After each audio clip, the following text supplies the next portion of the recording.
Hello again, everybody, and welcome into Gamecock Central Radio. Emerson Phillips joined by Wes Mitchell for a spring football preview press conference set for today. Will Muschamp will address the media and talk about the start of spring practice, which gets underway on Tuesday of this week. Wes, how you getting along, partner? Good, man. Ready for spring practice to start. Obviously, these things creep up on you, man. It seems like, just yesterday that it was National Signing Day, and before that we were going through a coaching search trying to follow all that. So it does come up on you pretty quick, and I think a lot of people are excited to actually talk a little football again. And, really I think you look at this program right now, and I think everybody's pretty glad that Muschamp actually is going to give us a couple of open days as well. So we're actually going to get out there and watch the team and sort of see what's going on there. Obviously, the first practice is not open, but a little bit later on we're going to get a chance to actually go out there and see the guys. Okay.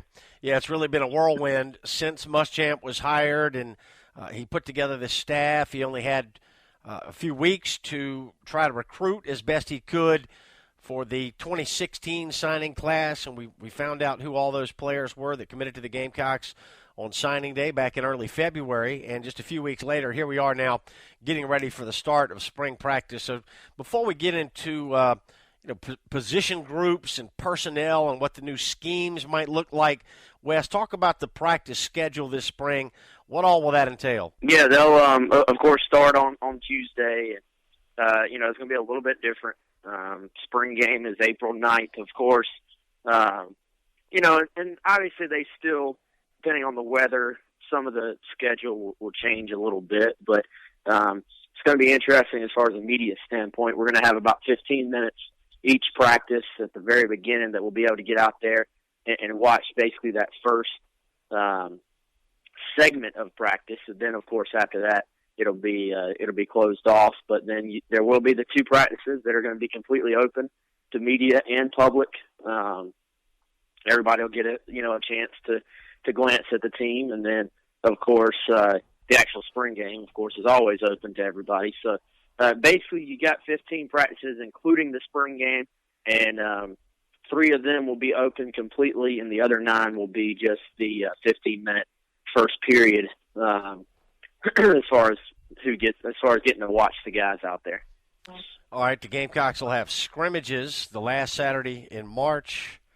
That's the 26th, and then the first Saturday in April, that's April 2nd, and then the Garnet and Black spring game will take place Saturday, April the 9th.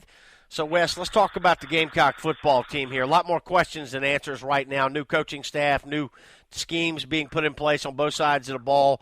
We will have a lot of new faces on the Gamecock football team this year. So let's start with offense, Wes. Let's begin with the QB position. Brandon McElwain is in. Perry Orth is back. Lorenzo Nunez still in the fold. How do you think things will shake out this spring with the QBs? Well, I think you got to mention Connor Mitch being back as well too. This is going to be an all-out battle. I don't think that this position is really going to be solved in the spring. I think every single one of those guys that you named, you could make a case for them being the opening week starter. Brandon McElwain, probably the highest upside of the bunch all the way around. Lorenzo Nunez, you look at his playmaking ability, you say, well, if he can improve in the passing game, then you got something potentially special there. Perry Orth, as far as week 1, you're going to say, well, nobody's played in more SEC games of that bunch than Perry Orth. He's kind of a stabilizer. He's a guy that the other kids like, and you kind of know what you have with him. Then, of course, Connor Mitch won the job for a reason last year, and has, I've heard he's busted his tail this offseason, had a really good offseason, that he's, a lot of people have sort of written him off. Some fans have sort of started the rumors, I guess, that he was going to transfer. And, there always are transfers at the quarterback position in general, but for everything I've heard, Connor Mitch is sort of, bared down and decided to give this thing another shot and see what he can do under a new staff, which, I think that's the important thing to remember here is everybody sort of gets a new lease on life, a new chance under a new staff. And I think this quarterback position, all eyes will be on Brandon McElwain this spring because he's sort of the new guy. He's the one everybody wants to see. he's kind of the shiny 4-star guy that fans are excited about. But I think this is going to be a wide open battle pretty much through the spring and probably through the summer into the fall. Probably should have started with Mitch, Wes. Now that he's healthy again, you look at Mitch and you look at Orth, and the Gamecocks have got some experience back at the quarterback position. Nunez started a couple of games last year, so that will be a position of strength, you would have to believe, at least going into the spring. I don't think we know at this point, who's going to get what kind of minutes with the first unit. I think all that will be hashed out during the spring, and then they'll really start to focus in on the start of the season when preseason practice rolls around in late July. But 4 quarterbacks, it looks like, with McElwain sort of being the wild card here. But, McElwain's got a very high ceiling, and it looks like he's got a lot of upside. So 4 options at quarterback, and that's going to be a real luxury for Coach Muschamp and this new staff. Yeah, absolutely. They'll let them all fight it out, I think. And, each one of those guys has a sort of different skill set. So, I don't think any one of those guys is like really a similar player. All of them have their strengths. All of them have their weaknesses. And, I think it's also important to remember that what might be a perfect fit for a guy scheme-wise under one staff, might not be the perfect fit under a new staff. And, this is a brand new scheme. So all those guys started on the same, spot as far as trying to learn a new playbook. So, the fact that you've been in a system for 3 years before, that obviously changes because there's a brand new terminology, brand new playbook, brand new plays. Now, does some of it carry over? I'm sure it does. But, I think there's going to be a learning curve. There's going to be some ugly practices, I'm sure, where the offense struggles. But that's sort of just the nature of it when you have a brand new coaching staff. And there's just going to be a lot of learning on both sides of the ball this spring. At running back, Wes, Brandon Wilds is gone. Sean Carson is gone. Both were key contributors to the Gamecocks for the last several years. So it looks like David Williams is the top running back coming back. He's the incumbent, if you will, and we're going to have a number of other new players contributing at running back as well. Talk about the running back position. Yeah, I think David Williams would have to be the top guy coming in the spring. If you're South Carolina, you're really hoping you can get something out of, sort of one of the wild cards at the position. Jamari Smith moves back to running back. He's had a career of bouncing back and forth.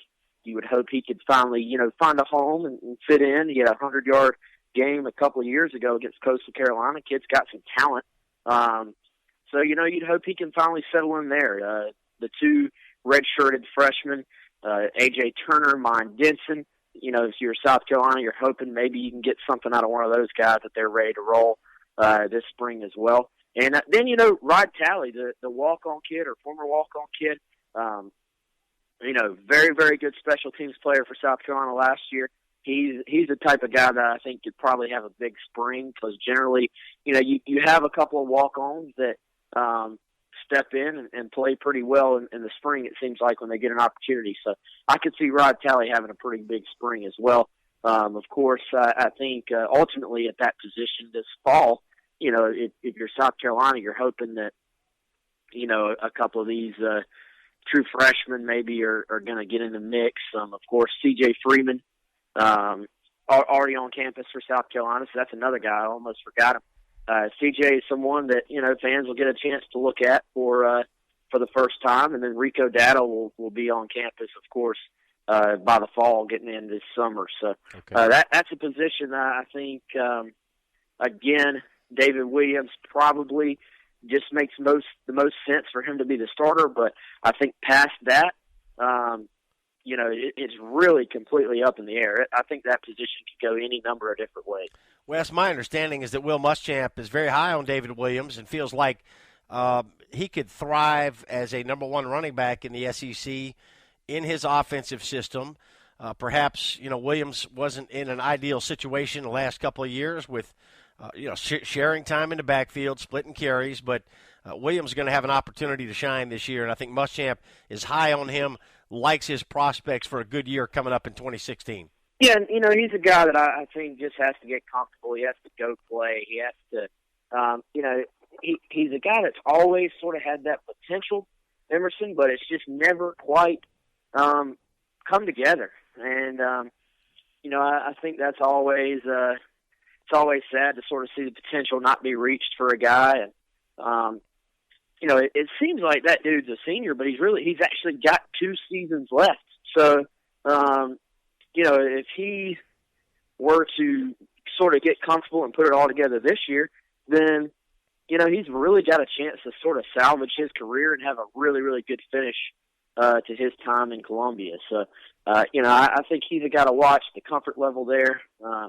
He's going to just have to, I think, improve some of the more just elemental parts of playing the position. He seems to fall a little bit too often, with a minimal amount of contact. But then at other times you see him, sort of show that flash of brilliance. So I think he's one of those guys that if you're South Carolina and you want to beat expectations this coming season, you need for David Williams to sort of be a guy that plays better than he has for most of his career. Wes, the top question coming in to the new season here as we get ready for spring football for the Gamecock offense will be who's going to catch passes.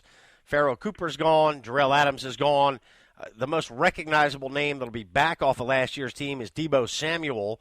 A lot of people like his upside, feel like Debo is going to be a very good Division I SEC college football player. But beyond that, we've had a couple of wideouts transfer out, and the tight end position very much up in the air at this point as well. So talk about who some of the top candidates might be to fill the void left by Cooper and Adams with this new team getting together here in the first year under Will Muschamp. Yeah, I think Debo is going to have to be the guy. He's going to have to be the man. He was injured much of last season. That sort of derailed his progress. He's a guy that has the talent. I think we saw that in that Clemson game. He sort of had a little bit of a coming out party, played very, very well, showed what he's capable of. I think you almost immediately go to the freshman in Brian Edwards after that. You look at what he brings to the table compared to the rest of the guys on the roster. This is a kid that can go play. This is a kid that can make plays, that can go up over defensive backs, has the size, has the actual speed, game-breaking ability. For South Carolina to be good on offense, I think they need a guy like Brian Edwards to step in and play. Then, you get past that, and it's really hard to pick out many game-breaking type guys that are going to be there this spring. I think, one of the walk-ons, Matrick Belton, actually had a pretty good finish to the year last year, showed some flashes at times. I think Matrick has a chance to help him. Terry Guger, of course, is sort of a big possession type of receiver. He's going to have a good spring for South Carolina, I think. And then, the other guys, it's just hard to say. Jalen Christian's a kid that redshirted last year that you really have not heard a whole heck of a lot about. Christian Owens is a kid that redshirted last year. Haven't really heard much about him this offseason as well. So I really think, all the time in recruiting, kids get told, you got a chance to come in and play. You got a chance to come in and play. That happens everywhere. But as far as these wide receivers coming in for South Carolina this year, Keel Pollard, Corey Banks, Randricus Davis, those type kids absolutely have a chance to come in and play. Right. I mean, those guys obviously won't be here for spring practice, but that's not just a recruiting pitch. Any of those wide receivers have a chance to step in and go get the job done. And, you mentioned tight ends. I think that's a position where I don't know if there's a name guy there as far as someone that, I think of your name guys as being guys that other SEC fans and coaches, are already aware of.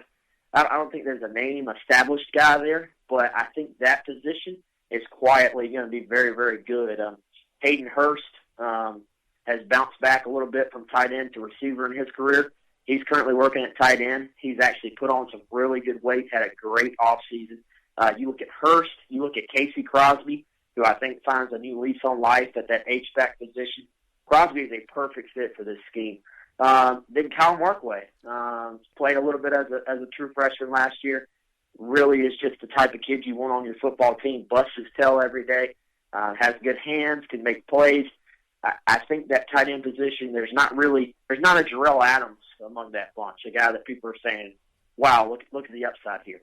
But I think South Carolina's going to get really good production from that tight end position, H-back position, and it's going to surprise a lot of people. Should be a wide-open competition for playing time at receiver and tight end, and this will be an area that we'll be keeping a close eye on as we move through the spring here on Gamecock Central. Spring football preview, Emerson Phillips with Wes Mitchell. Wes, talk about the offensive line. Who's back and who are some of the new names that could contribute this year? Well, I think the first name that we have to mention, I think that it gets forgotten, is Corey Helms. He's the transfer kid that came in from Wake Forest, had to sit out last year. He's an interior lineman, could play center, could play guard. Gives South Carolina some versatility down there on the inside.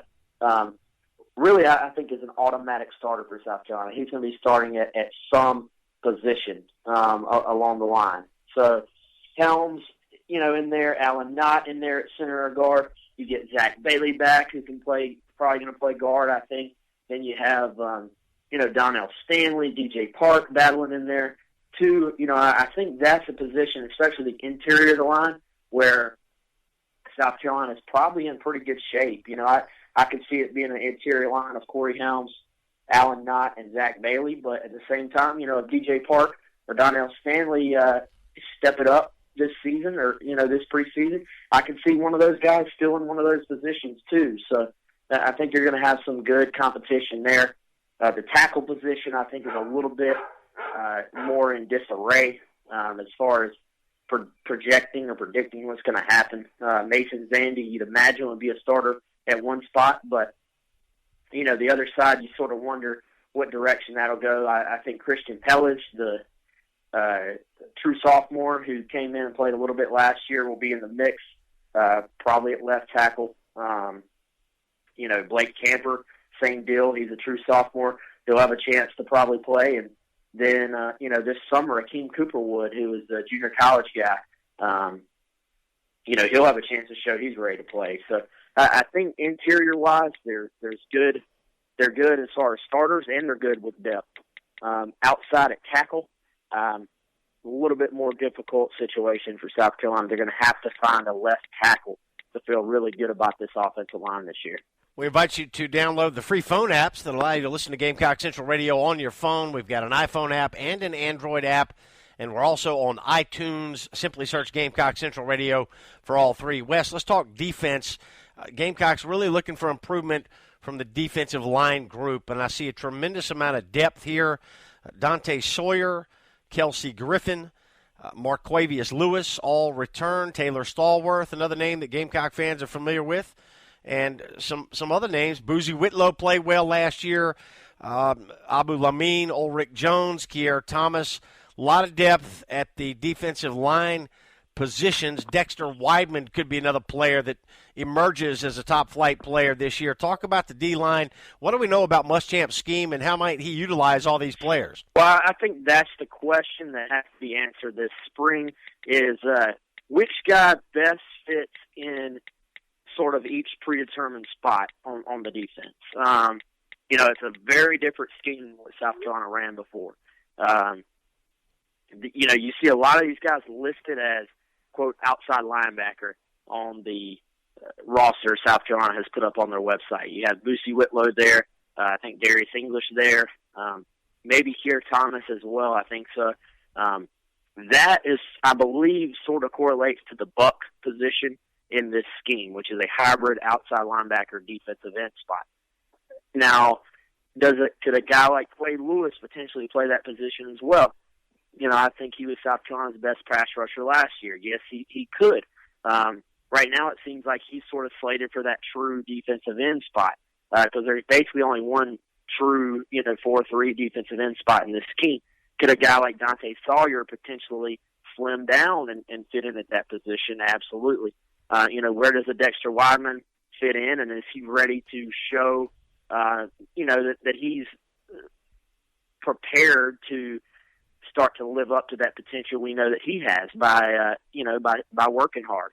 I think that all those slots You're going to see a lot of different experimentation this spring. They're going to try to find, of course, the combination that gets them the best guys on the field at the same time.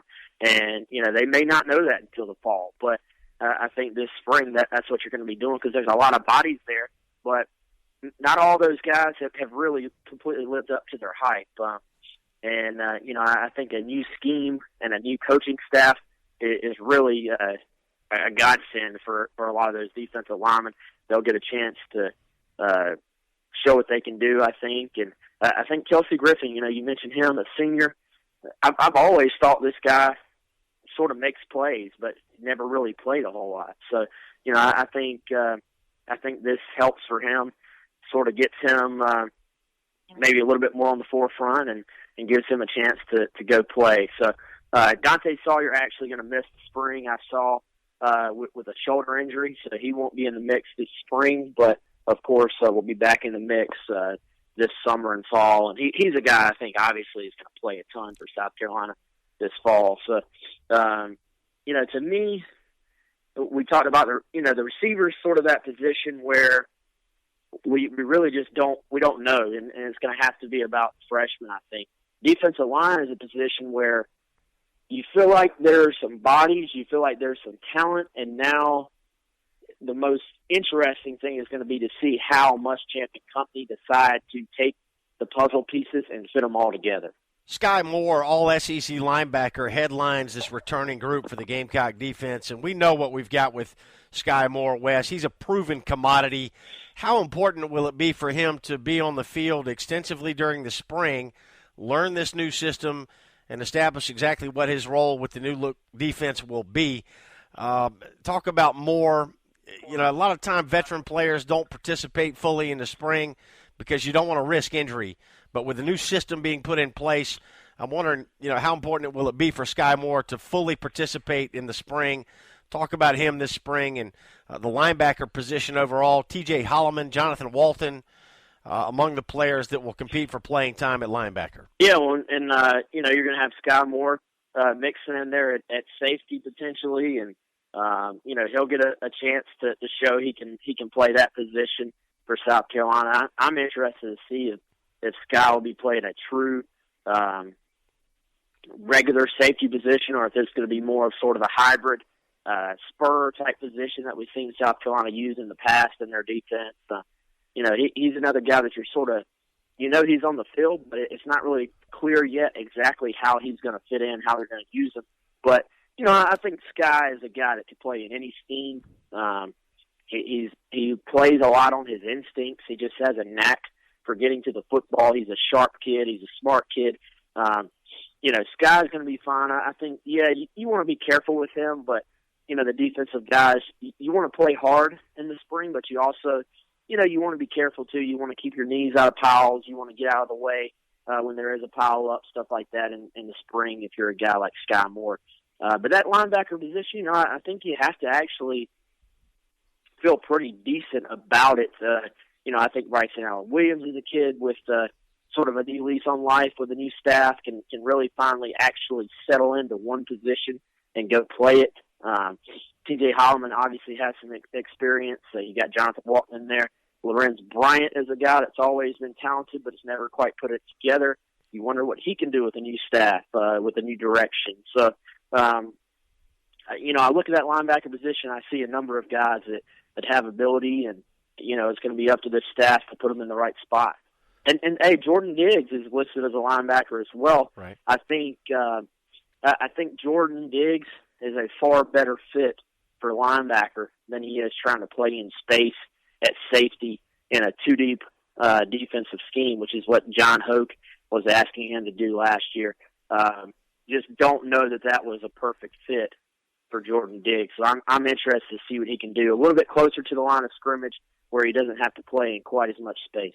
And in the secondary, Wes, Al Harris is gone. So talk about who's back at corner and safety. I think Chris Lamont's back at cornerback. Obviously, is a guy that's going to go play. DJ Smith, I think you can pretty much guarantee he's going to be on the field at safety. Past that, you got a lot of question marks. I think Jamarcus King, the junior college cornerback transfer that'll be here this summer, you can sort of pencil him in as a starter. I think this fall he probably slides in, but obviously he won't be here this spring. So that gives a whole load of other guys the opportunity to go show what they can do. I think a little bit of a forgotten guy is Rashad Fenton, the cornerback from Miami, who played some as a freshman last year, had that big kickoff return for touchdown at LSU. He's a kid that has some talent, has some speed, has a little bit of confidence about him. So I think he factors in at cornerback. Then at the safety position, there's really just a lot of questions there. I think Torrey Boyd's a guy that I want to see what he can do this spring. Came in as a junior college guy that they were hoping could help. Took a red shirt last year. Played some cornerback in practice, but he's back at safety.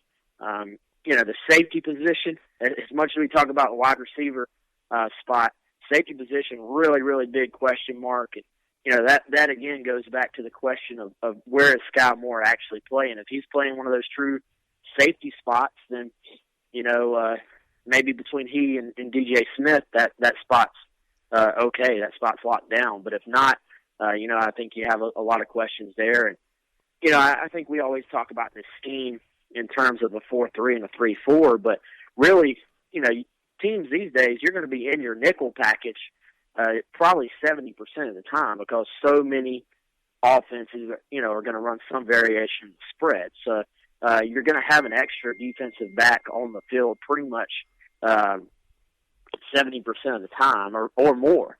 So, I think you look at that, and it actually sort of makes those potential depth problems, in the secondary an even bigger problem. So that's something I think this spring South Carolina's going to have to find defensive backs that can go play and then sort of find a way to get the best ones on the field. A lot of questions surrounding Gamecock football. A lot of young players will be competing for playing time, and we do expect a wide-open battle for PT at a number of positions. So spring football set to get underway for the Gamecocks Tuesday, March 15th.